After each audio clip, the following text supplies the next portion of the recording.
Hi எல்லாருக்கும் தமிழ் புத்தாண்டு வாழ்த்துக்கள். இன்றைக்கி பார்த்தீங்கன்னா தமிழ் வருஷப்பிறப்புக்கு ரொம்பவே ஸ்பெஷலான போளி எப்படி பண்ணலாங்கிறத பார்க்கலாம் வாங்க. இன்றைக்கி தேங்காய் போளி எப்படி பண்ணலாங்கிறத பார்க்கலாம். நிறைய பேர் பார்த்தீங்கன்னா போளி ஒழுங்காக தட்ட வர மாட்டேங்குதுன்னு ரொம்பவே ஃபீல் பண்ணுவாங்க. அந்த ரீசனுக்காகவே போளி பண்ணுறதை அவாய்ட் பண்ணுவாங்க. இப்போ நான் இந்த வீடியோவில் சொல்ல போகிற டிப்ஸ் எல்லாம் நீங்கள் ஃபாலோ பண்ணிங்கன்னா இந்த தமிழ் வருஷப்பிறப்புக்கு உங்கள் கையால் நீங்களே போளி பண்ணி சுவாமிக்கு நைவேத்தியம் பண்ண முடியும்.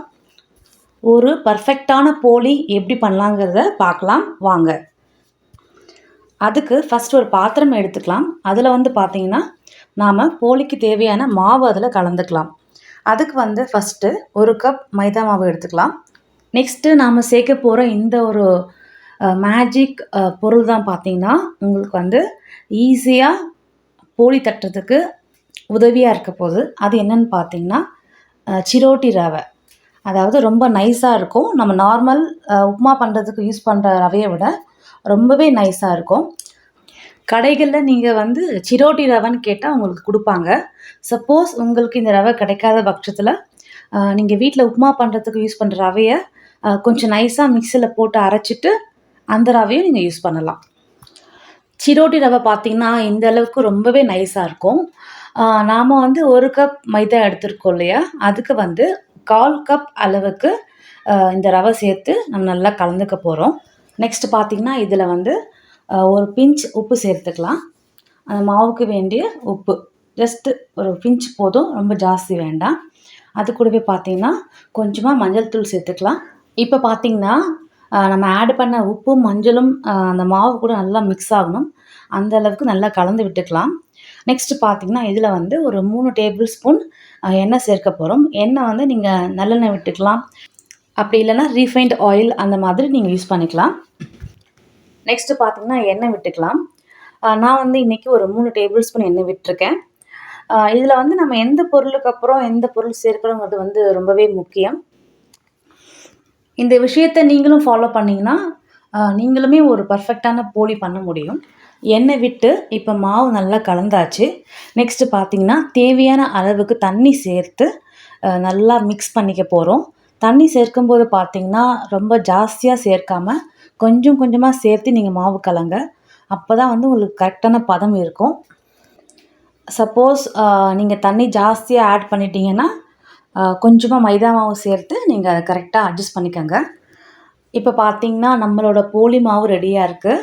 இப்போ அது மேலே கொஞ்சமாக ஆயில் தடவிட்டு ஒரு 2 ஹவர்ஸ் நம்ம அப்படியே வச்சிடலாம். 2 ஹவர்ஸ் ஊறினா உங்களுக்கு அந்த மாவு கரெக்டாக ஊறி இருக்கும். போளி தட்டும்போது உங்களுக்கு ரொம்பவே ஈஸியாக இருக்கும்.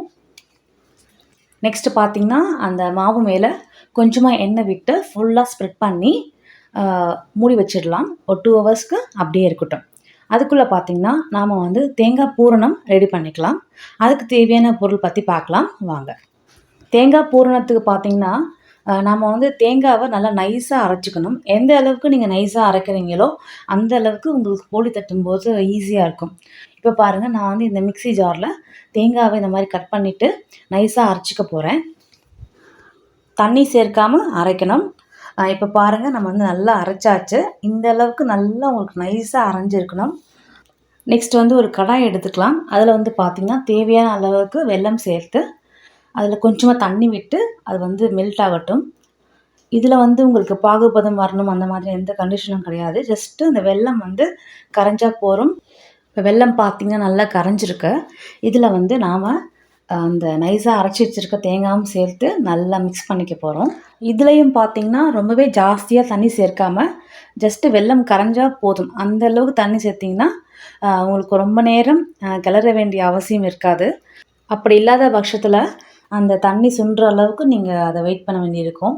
அதை அவாய்ட் பண்ணுறதுக்கு ரொம்ப அளவோடு தண்ணி சேர்த்தா போகிறோம். இப்போ பாருங்கள், இதில் வாசனைக்காக நாம் ஏலக்காய் பொடி சேர்த்துருக்கோம்.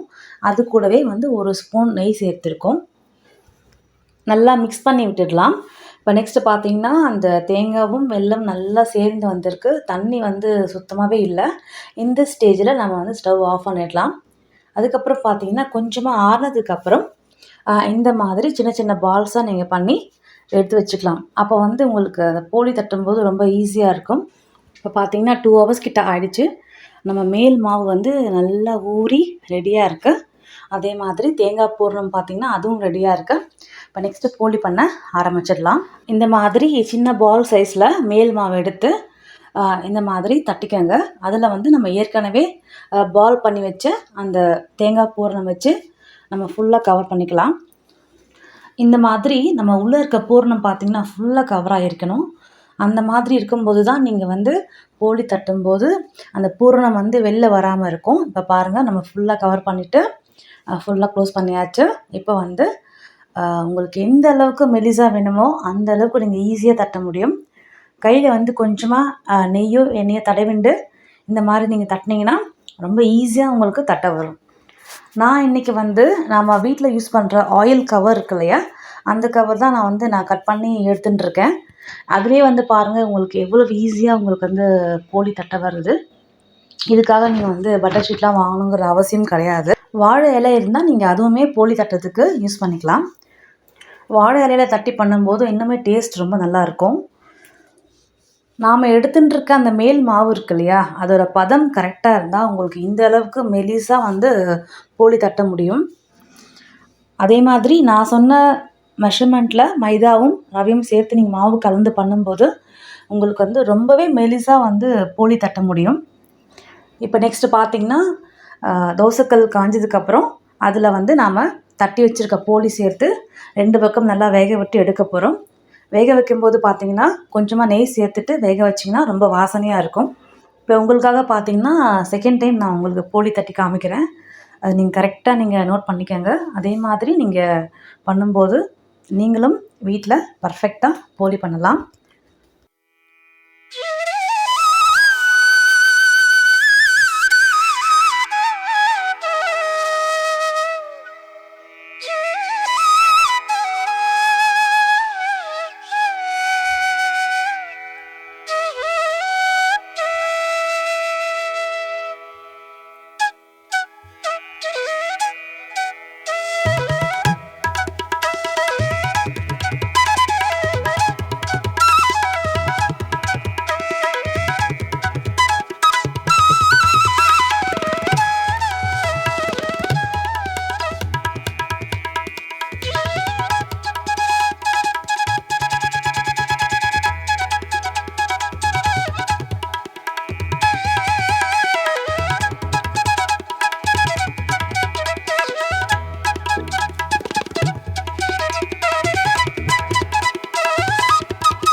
இந்த வீடியோ உங்களுக்கு கண்டிப்பாக உபயோகமாக இருந்திருக்கும்னு நினைக்கிறேன்.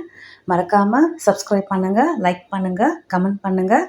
இதே ரெசிபி நீங்கள் ட்ரை பண்ணி பார்த்துட்டு கமெண்ட் செக்ஷனில் மறக்காமல் சொல்லுங்கள். Thank you so much.